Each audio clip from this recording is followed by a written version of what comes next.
Assalamualaikum warahmatullahi wabarakatuh. Teman-teman, kita hari ini ingin wawancara eksklusif dengan Bang Muslim Arbi, salah satu tokoh pergerakan sekaligus orang yang cukup dekat dengan Bambang Tri. Konon kabarnya kemarin Pak Muslim sempat datang ke rutan yang hari ini masih Pak Bambang Tri masih berada di sana. Nah, mungkin Bang Muslim boleh menceritakan, Bang, gimana kemarin? Ya, baik. Bismillahirrahmanirrahim. Assalamualaikum warahmatullahi wabarakatuh. Waalaikumsalam. Saya beberapa waktu lalu ditelepon oleh Saudara Bambang Tri Mulyono melalui telepon wartel khusus NAPI di LPS Sragen. Oke. Setelah pembicaraan itu, lalu kemudian saya datang ke Lapas. Keinginan saya adalah silaturahmi, ya kan? Karena dulu ketika di LP Surakarta itu saya dengan teman-teman juga pernah bertemu dengan Saudara Bambang Tri dan Gus Nur pada waktu itu. Nah, sayangnya, sangat disayangkan, saya tidak bisa jumpa langsung. Saya tidak jumpa langsung dan bisa berbicara dari hati ke hati, berdiskusi panjang dengan Saudara Bambang Tri, yang mana kasus ijazah palsu ini yang semakin merebak sampai hari ini. Nah, lalu kemudian ketika ketemu dengan petugas lapas, ya kan, waktu itu adalah Saudara David, tetapi petugas lapas itu tidak mengizinkan saya untuk bisa bertemu dengan alasan harus didampingi dengan keluarganya. Lalu kemudian setelah itu saya menyampaikan per telepon kepada Saudara Bambang Tri di lapas bahwa saya setelah ketemu dengan Saudara David sebagai petugas lapas bisa bertemu dengan Bambang asalkan didampingi oleh keluarganya. Lalu kemudian diberi nomor abangnya, kakaknya, yakni Saudara Bambang Sadono. Nah, lalu Bambang Sadono saya berkomunikasi, tetapi Bambang Sadono seolah-olah dia tanya ngapain, untuk apa katanya. Padahal saya jelas saya adalah kawan dekatnya dan tentunya kan ingin silaturahmi. Untuk apa katanya itu loh. Intinya Bambang Sadono sebagai abangnya Bambang Tri itu tidak mengizinkan saya untuk bisa bisa bertemu dengan Saudara Bambang Tri di lapas. Saya kira itu.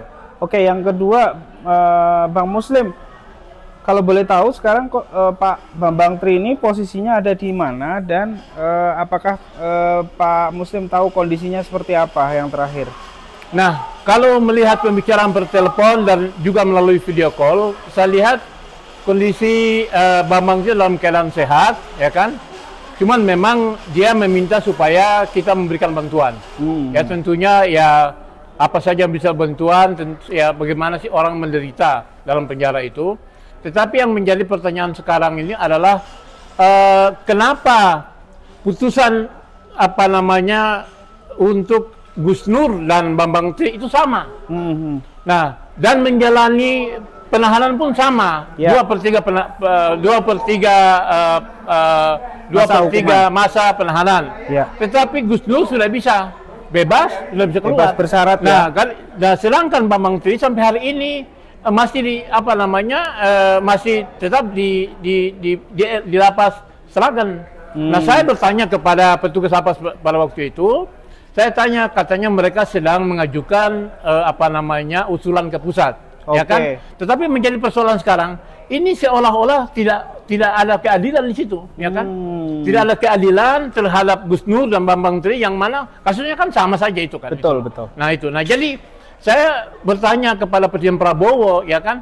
Loh, ini dua anak bangsa yang mencari keadilan, ya kan, bertanya tentang persoalan jasa palsu ini. Dan kemudian hukuman itu pun menurut saya tidak adil, ya kan? Kenapa? Pada putusan negeri Solo itu kan menghukum 6 tahun, tetapi ketika banding di Semarang menjadi 4 tahun, ya kan? Lalu itu pada fase yang dituduhkan itu adalah berita hoax. Nah, itu tidak terbukti. Buktinya jasa Jokowi tidak muncul aslinya. Lalu kemudian dituduh menyebarkan kebencian. Bagaimana kebencian orang sekarang ini makin ramai kok. Jadi menurut saya putusan inkrah baik di Mahkamah Agung ya yang mengatakan inkrah sehingga mereka menjalani penahanan itu menurut saya juga sangat tidak adil ya kan. Jadi negara harus bertanggung jawab. Presiden Prabowo harus memperhentikan. Masa orang bertanya saja harus dikriminalisasi di penjara. Saya kira itu yang paling penting. Dan saya minta supaya Presiden Prabowo memerintahkan kepada Menteri Hukum dan HAM memerintahkan agar segera Bambang Tri dilepaskan sebagaimana saudara Gus Nur. Oke. Bang, kalau boleh tahu, apakah menurut Abang ini ada dugaan dalam tanda kutip karena ijazah Pak Jokowi sedang bergulir viral, apakah ini ada upaya untuk semacam menyembunyikan Bambang Tri agar tidak semakin meluas lagi isu ini? Jadi hemat saya, kalau dikatakan bahwa ada upaya tanda kutip, ya kan, untuk berusaha supaya jangan melepas, bisa jadi dugaan itu benar adanya. Karena apa? Sekarang ini kan yang bicara tentang ijazah palsu kan Prabowo sudah bicara. Lalu kemudian Megawati juga sudah bicara. Ya kan, kemudian berbagai rakyat itu sudah bicara, ya kan? Nah, jadi bisa jadi ini ada tekanan. Saya mencurigai ini ada tekanan kepada lapas agar jangan melepaskan Bambang Tri secepatnya karena suara saya menjadi ramai. Padahal ini tidak benar. Ini pelanggaran HAM, pelanggaran hukum dan keadilan terhadap hak-haknya Bambang Tri. Nggak bisa, ya kan, karena persoalan ini ramai, atau bisa juga ini karena ketakutan pihak Jokowi. Ya kan, kalau misalnya Bambang Tri ini bebas, ya kan sekarang ini malah dia akan bisa juga menjadi public figure, ya kan, dia akan dikerubuti oleh halayak ramai, oleh publik, menjadi saksi, ya kan, bahkan gugatan-gugatan yang dilakukan oleh saudara Muhammad Taufik di Surakarta, di Solo, juga yang di Sleman. Bisa juga Bambang Tri dihadirkan sebagai saksi dalam hal ini karena dia memang yang pertama sekali menulis tentang buku Jokowi Undercover ini. Oke.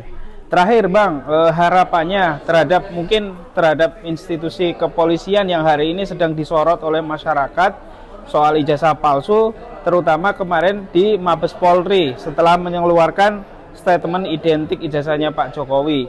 Yang kedua kepada pemerintah dan kepada Pak Bambang Tri sendiri harapannya apa Bang? Jadi sebetulnya kan kalau saya juga menulis tentang itu ya, bahwa Mabes Polri melakukan dir petumnya bahwa ijazah ini identik, ya kan? Lah, sedangkan ini kan sudah dikritik baik oleh Roy Suryo maupun oleh Rismon Sianipar, ya kan? Bahwa tidak bisa, artinya gini kan. Bahkan saya menulis bahwa apa yang dilakukan oleh kepolisian dalam mengumumkan tentang ijazah asli itu melanggar Perkap, ya kan, peraturan Kapolri dan peraturan Polri, bahkan melanggar KUHP 184. Jadi seharusnya polisi itu sebagai penyidik dan penyelidik itulah. Lalu kemudian menyerahkan ini kepada jaksa dan kepada pengadilan. Jadi jangan kemudian dalam hal ini kalau misalnya diumumkan oleh pihak kepolisian seolah-olah polisi ini mengambil kerjaan jaksa sama pengadilan. Nah, ini kan jadi rancu gitu. Ini kan memperburuk citra polisi, itu yang pertama. Yang kedua, saya kira ini ada upaya yang dilakukan oleh Jokowi terutama sekali, ya kan? Karena kita lihat skenario dramatisasi itu kan jelas terang benderang. Apalagi Kapolri ini kan mantan Kapolresta ketika Jokowi wali kota. Betul. Lalu kemudian pernah menjadi ajudannya Jokowi masa-masa presiden. Nah, jangan sampai ada persoalan seperti itu. Seolah-olah ini balas jasa gitu, nggak bisa. Ini merusak citra kepolisian semakin terpuruk, ya kan? Oleh sebab itu dalam kasus ijazah ini saya sependapat dengan yang disampaikan oleh anggota DPR dari fraksi Demokrat, saudara Benny Kaharman, agar sementara ini tentang ijazah palsu ini agar supaya Kapolri nonaktifkan dulu. Ya kan? Karena kelihatan tidak profesional betul dalam persoalan ini karena itu apa? Makanya kan sekarang setelah pernyataan itu keluar dari di petum itu, malah masyarakat dari survei yang akan dilakukan oleh saudara Refil Harun, itu kan banyak sekali masyarakat itu nggak percaya, 98% masyarakat itu tidak percaya tentang apa yang disampaikan oleh masyarakat, malah percaya kepada Roy Suryo, respon dan keterangan mereka. Karena apa? ketika itu kan nggak dilibatkan, termasuk TPUA. Saya kan termasuk TPUA. Iya, Bang. Nah, sebagai TPUA juga ketika menggelar ini nggak diundang. Kan mestinya kan diundang, tunjukkan itu. Ya, jadi bagaimana kita bisa percaya Polri kalau seperti ini? Itu satu. Yang kedua, saya minta juga kepada Presiden Prabowo agar supaya ya ini kan memperburuk cita pemerintahan Presiden Prabowo. Jadi saya berharap, saya sependapat dinonaktifkan atau segera diganti Kapolri. Ya kan karena apa? Yang bicara ini kan masyarakat umum dan juga teman-teman di DPR. Jadi saya kira dalam hal ini jangan lagi lah Jokowi itu dilindungi oleh Prabowo. Karena apa? Ini berbahaya buat citra pemerintahan Prabowo itu sendiri. Bahkan dengan seperti ini kan kita sudah tahu Jokowi itu dihubungkan oleh CCRP, ya kan, sebagai penjahat HAM dan pelanggar dan koruptor oleh tingkat dunia. Jadi dengan demikian, bagaimana investor bisa percaya kalau Prabowo masih tetap melindungi Jokowi, terutama dalam kasus ijazah palsu ini, dugaan ijazah palsu ini. Baik, terima kasih Bang Muslim Arbi atas waktunya. Terima kasih teman-teman yang sudah menonton. Wassalamualaikum warahmatullahi wabarakatuh. Waalaikumsalam.